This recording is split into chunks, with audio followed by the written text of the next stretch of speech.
Ces dernières années, je vois de plus en plus apparaître des trigger warnings. Un trigger warning, c'est l'avertissement que quelque chose pourrait nous choquer. Attention, le film que tu veux voir au cinéma est déconseillé au moins de 16 ans.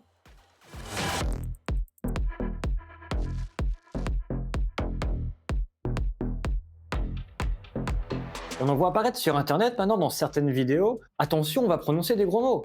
Attention, tu risques de voir un cuir maillot de bain.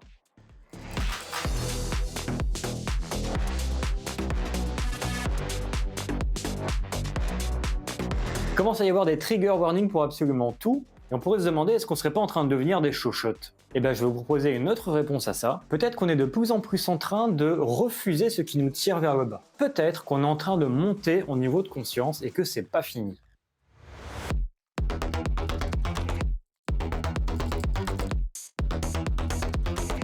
Une fois n'est pas coutume, on va utiliser l'échec de Hawkins.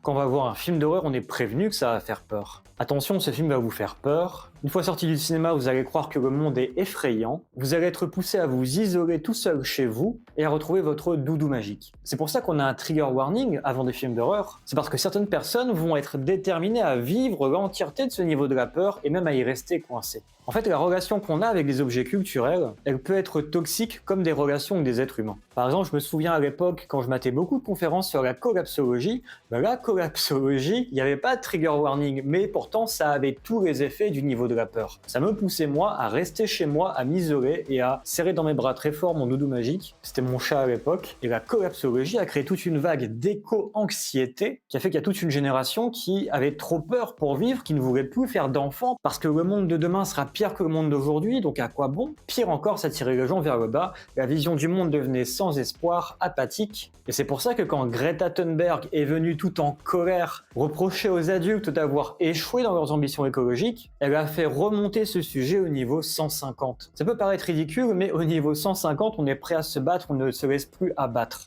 Et ça fait du bien, merci Greta. Mais il n'y a pas qu'avec ce qui nous fait peur, il y a aussi ce pourquoi on a du désir. Dans une vidéo, Thibaut InShape annonçait qu'il arrêtait le porno. Et dans cette vidéo, il faisait un trigger warning. Il n'y aura pas d'images coquines ni de propos vulgaires. Parce que ça aurait tiré les gens vers le bas. Tout ce qui est en dessous du niveau 200 sur l'échelle de Hawkins tire les gens vers le bas. Donc, en évitant de montrer des choses qui vont provoquer du désir, Thibaut a réussi à passer son message d'une manière très juste. Et donc on voit aussi les algorithmes bannir automatiquement parfois des contenus qui seraient trop violents. Ça nous indique qu'il y a toute une section du tableau dont on a compris que ça ne nous faisait pas du bien. Ça nous fait pas du bien de voir peut-être des gens se faire torturer. Ça nous fait pas du bien de voir des mises à mort. Toutes ces choses-là se font bannir des algorithmes parce que c'est en dessous du niveau 50 sur l'échelle de Hawkins.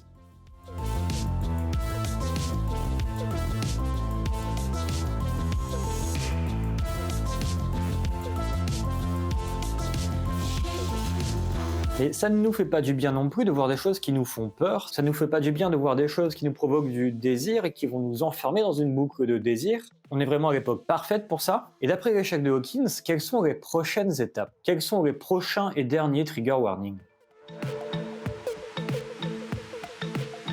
Eh bien, d'après l'échec de Hawkins, la prochaine étape, c'est celle de la colère. C'est-à-dire que tous les contenus qui vont nous provoquer une colère, notamment je pense à tout ce qui est militantisme politique, tout ce contenu-là qui enferme des gens dans des guéguerres de drapeaux, dans des guéguerres d'idéologie, dans des guéguerres de valeurs, eh bien ça aussi, ça va devoir finir par disparaître. Ou du moins, avant tout contenu politisé, on va avoir un gros trigger warning. Ce contenu pourra vous mettre en colère, ce contenu a intérêt de vous mettre en colère pour que vous rejoigniez le camp de ce parti politique. Que ce soit gauche ou droite, on s'en fout, hein. Mais le problème, c'est que les affrontements politiques, ça fait du buzz, ça fait des vues, ça rapporte de l'argent à YouTube, aux réseaux sociaux. Donc, ils ont intérêt à retarder le plus possible l'arrivée de ce trigger warning. Je vous propose de ne pas les attendre, je vous propose de, quand vous regardez un contenu politisé, avoir en tête que la manière dont on va dénoncer tel fait divers, le but c'est de vous mettre en colère. Le but c'est de faire de vous quelqu'un de revanchard dans une guerre qui n'est pas la vôtre et vous allez finir en martyr et ça va encore énerver encore plus de gens qui eux aussi vont finir en martyr et chacun va devoir essayer comme ça de justifier ses morts avec des grands arguments comme nos ancêtres se sont battus pour le droit de vote, donc toi aussi tu dois te battre pour sauver la démocratie, avec cette rhétorique malsaine comme ça qui consiste à justifier ses morts. Moi maintenant, je regarde plus ce genre de contenu et ma vie ne s'en porte que mieux, ma relation avec les êtres humains ne s'en porte que mieux. Mais c'est pas fini, il y a encore un niveau au-dessus qui serait, selon cet échec de Hawkins, le dernier trigger warning possible qui puisse arriver. Et le dernier trigger warning possible qui puisse arriver, c'est celui sur le niveau de l'orgueil. C'est attention, vous allez vous taper la vidéo de quelqu'un où on dirait qu'il vous apprend des trucs, on dirait qu'il vous enrichit, mais en fait, il est juste en train de se la péter. Il est beaucoup plus en train de vous bouffer que de vous nourrir. Et ce genre de contenu, c'est pas facile à déceler. Même moi, je ne suis pas sûr de savoir dans quelle vidéo j'ai pu faire preuve de trop d'orgueil par rapport au contenu que j'apporte. En fait, l'idée, c'est que si des objets de culture vous enferment dans les mêmes patterns, si vous avez besoin d'en consommer encore et encore et encore et encore, pour entretenir la chose, pour entretenir votre peur, vous allez consommer des contenus qui vous font peur. Pour entretenir votre colère, vous allez consommer des contenus qui vont entretenir votre colère. Et c'est pareil pour ce qui est de l'orgueil. Pour entretenir votre dépit de l'humanité, vous allez consommer du contenu de gens dépités, très orgueilleux, qui vont juger la société comme ça avec leurs petits doigts et trouver plein de défauts à tout le monde. Et ces gens-là ont raison, c'est ça le pire avec l'orgueil, c'est qu'on a raison. On a raison d'être orgueilleux, mais c'est une raison égotique, et à long terme, on a tort d'avoir raison. Parce que c'est une raison qui ne sert qu'à attirer l'attention. Donc si vous pouviez ne pas attendre que ces trigger warnings arrivent un jour, parce que peut-être que ça n'arrivera jamais sur YouTube et sur les plateformes, si vous pouvez vous mettre un petit drapeau trigger warning, peur, désir, colère et orgueil, il se peut que ça vous aide beaucoup à faire le tri sur YouTube.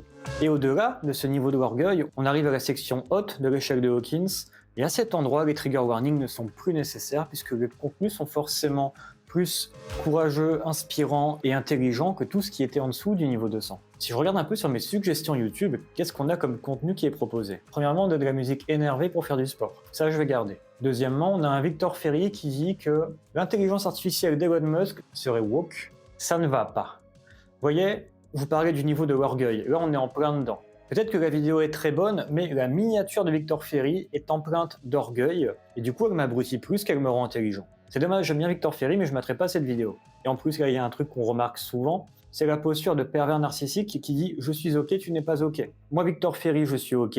L'intelligence artificielle d'Elon Musk, elle n'est pas ok.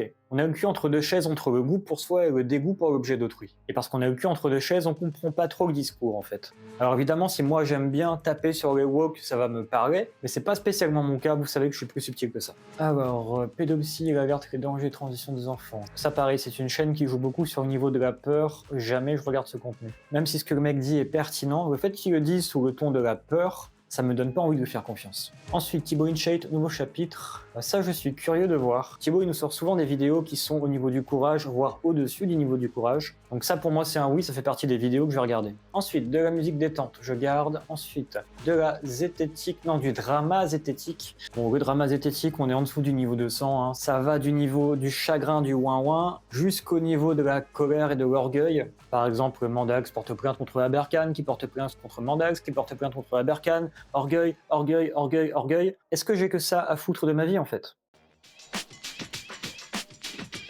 Est-ce que j'ai que ça à foutre de ma vie que de rester au niveau de la peur ou que d'assister à des combats d'orgueil? Est-ce que c'est bon pour moi de ne consommer que ça comme contenu? C'est le genre de questions que je me pose souvent. Ensuite, on a musique et Tougan qui nous parle immortalité, multiculturalisme et écologie. Ça peut être intéressant. J'aime bien l'honnêteté qui consiste à donner juste 3 sujets et je vais vous en parler. C'est le niveau du courage. C'est le niveau du courage parce qu'on pourrait lui dire mais on s'en bat les couilles mec. Il nous apporte son expertise, on peut l'apprécier, on peut la critiquer, peu importe. C'est de la puissance et de la vulnérabilité qui sont assumées en même temps. Et c'est à ça qu'on reconnaît les contenus qui passent au niveau du courage sur l'échelle de Hawkins, c'est que ce sont des contenus qui assument une forme de puissance et de vulnérabilité en même temps. Je vois ça chez Thibaut, je vois ça chez Tougan, et c'est ce genre de démarche, moi, qui me plaît, qui me parle. Et je vous invite chez vous, sur votre page d'accueil YouTube, à faire pareil, à faire une sorte de tri, à déterminer, sur cette échelle de Hawkins, prenez une capture d'écran, déterminer à quel niveau se trouve la majorité de vos contenus. Est-ce que vous avez un intérêt à regarder encore et encore et encore du contenu de ce niveau-là? C'est tout pour aujourd'hui, je préfère faire court et fonctionnel. La leçon était très simple. Il existe différents niveaux de trigger warning. Il y en a des nouveaux qui apparaissent en ce moment. Il y en aura peut-être des nouveaux qui vont apparaître plus tard, jusqu'à arriver au niveau de la colère et jusqu'à arriver au niveau de l'orgueil. N'attendez pas que les algorithmes fassent ça pour vous. Si vous voulez en savoir plus sur l'échelle de Hawkins, la formation Se détendre le script est en description. C'était Trigor, à bientôt pour une prochaine vidéo.